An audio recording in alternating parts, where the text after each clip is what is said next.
content creator. I share my life. So obviously I was posting about my relationship.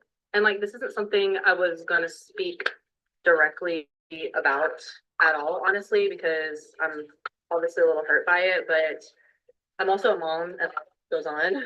But somebody commented something on one of my videos, on several of my videos, actually. It was obviously a fake page. So now I want to speak on it.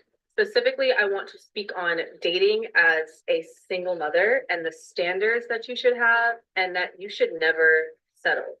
And because I choose to share my life on social media, means that I'm sharing the ups and downs. And unfortunately, when you're dating and trying to find somebody to eventually marry, because I do date to marry, I want to be married one day and I want to have a family, you're going to go through heartbreak.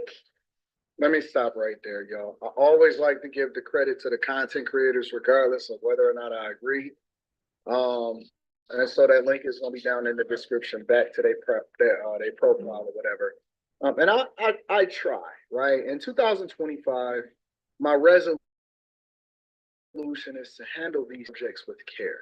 You know, I'm nothing like I used to be when I used to just be absolutely, positively savage and transparent with my thoughts. I'm trying to be a little bit more kosher with how it is that I handle situations. So I am going to handle this as delicately as I can, right? But at the same time, I just do not understand. I don't. I mean, I get it, but I don't. But it's almost like an oxymoron. And the reason that is, and I'm going to play the rest of it, but let me just give you my thoughts, my initial impact when I hear people say some of the things that they say. I want a family. I want to be married one day, right? My standards as a single mother is higher. So we didn't have high standards prior to becoming a single mother, which obviously would lead you to vet more effectively. And I've heard every single excuse that you can hear in the book. Oh my God, he is a narcissist. Oh, it just didn't work out. No. As a person that has been married for 20 plus years, almost 21 years, to the person that I went to high school with, literally, she's sitting right over there waiting for me to come over there so we can watch this stupid Gladiator 2 movie. And she trying to get me to sit in the car for 45 minutes at a new Raising Cane's that just opened up. Neither here nor there.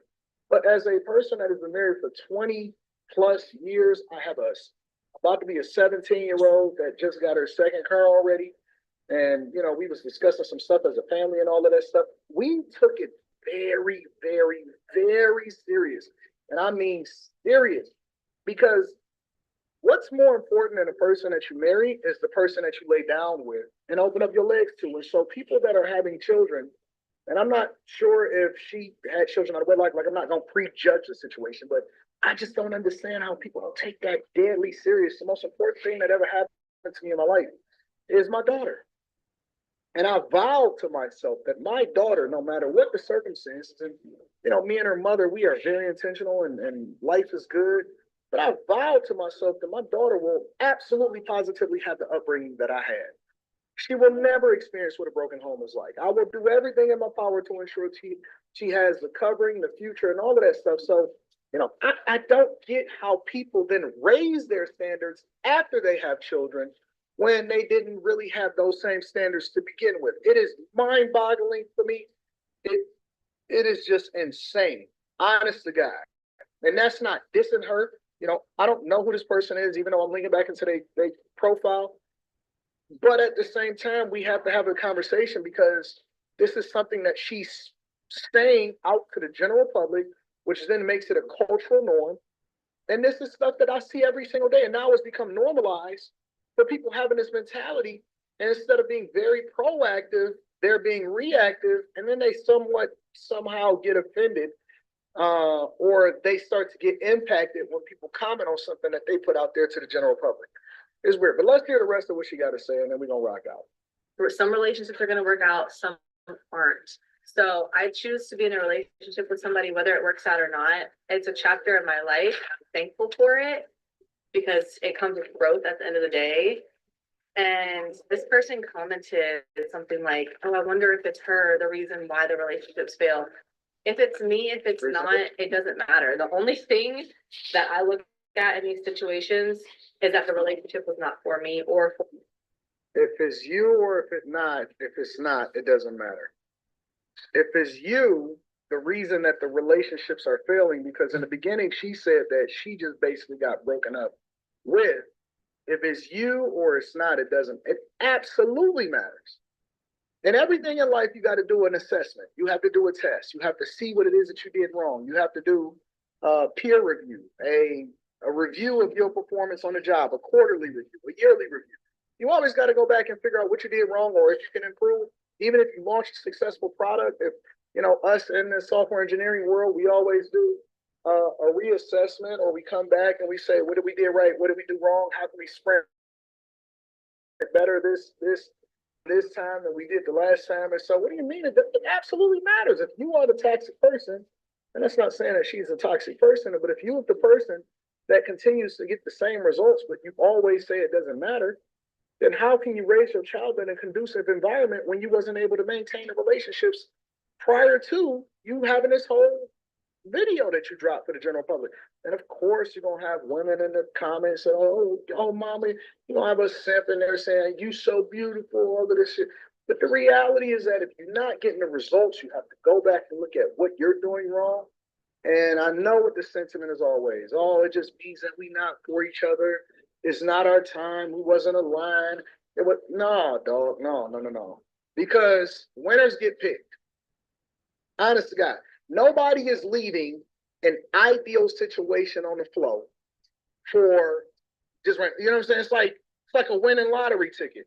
Finding a woman that is marriage material is like a winning lottery ticket, and y'all already know that I do not, and I will never advocate for this to raise somebody else's child. That is crazy, but for my son, because I cannot date for myself. I also have to date with my son in mind because I have him 24/7. I am his primary parent. I'm his primary caretaker, and that's a lot of responsibility for a man to take on. So one, I have to be very selective in who I date. And two, the person I date has to also be prepared for, if we take this relationship a step forward, are you prepared for the responsibilities that come with being with me? I don't necessarily think that somebody has to be at fault or something has to be wrong with a person just because a relationship doesn't work out. I don't believe that at all, because you're seeing if somebody is going to be for you or not. And if you decide to date somebody who ends up not being for you, that doesn't mean that something's wrong with you at all. Dating is a journey and is a process, and I would say 10 times more serious when you have a child, and also harder when you have a child. Not impossible, but harder. I made a YouTube video about this actually, and I am super open to dating, obviously, because like I said, I want a family and I want to have more kids. But it's really important that you find the right person and find a person that's going to choose you and your child and everything that comes with that. And it's not for everybody. And that's okay. You're not supposed to be for everybody. And just because something doesn't work out doesn't mean that there's anything wrong with you at all. So y'all will probably see me dating again eventually. I'm obviously not ready right now, but I'm never going to not be open to dating because I know what I want in life. And I'm still going to share that with y'all because one, it's my job, and two, I love to share my life. Shout out to her. Again, I always like to support the content creators, regardless of whether I agree with it or not. Yeah, man, that's a hard do. And I personally would never advise that a guy do something that I wouldn't do myself. I would never go and raise another man's child. It is a thankless job, and I call those guys step crash dummies. But if a woman is able to finesse a guy into doing it, then more power to you. Let me know what y'all think inside of the comments. Make sure y'all tab into the Patreon. Link is in the description. Also, teach Henley, 40% off your first order, 20% off for life. I love you. I appreciate you. I can't wait to read some of y'all comments, man. I'm going to holler at y'all later.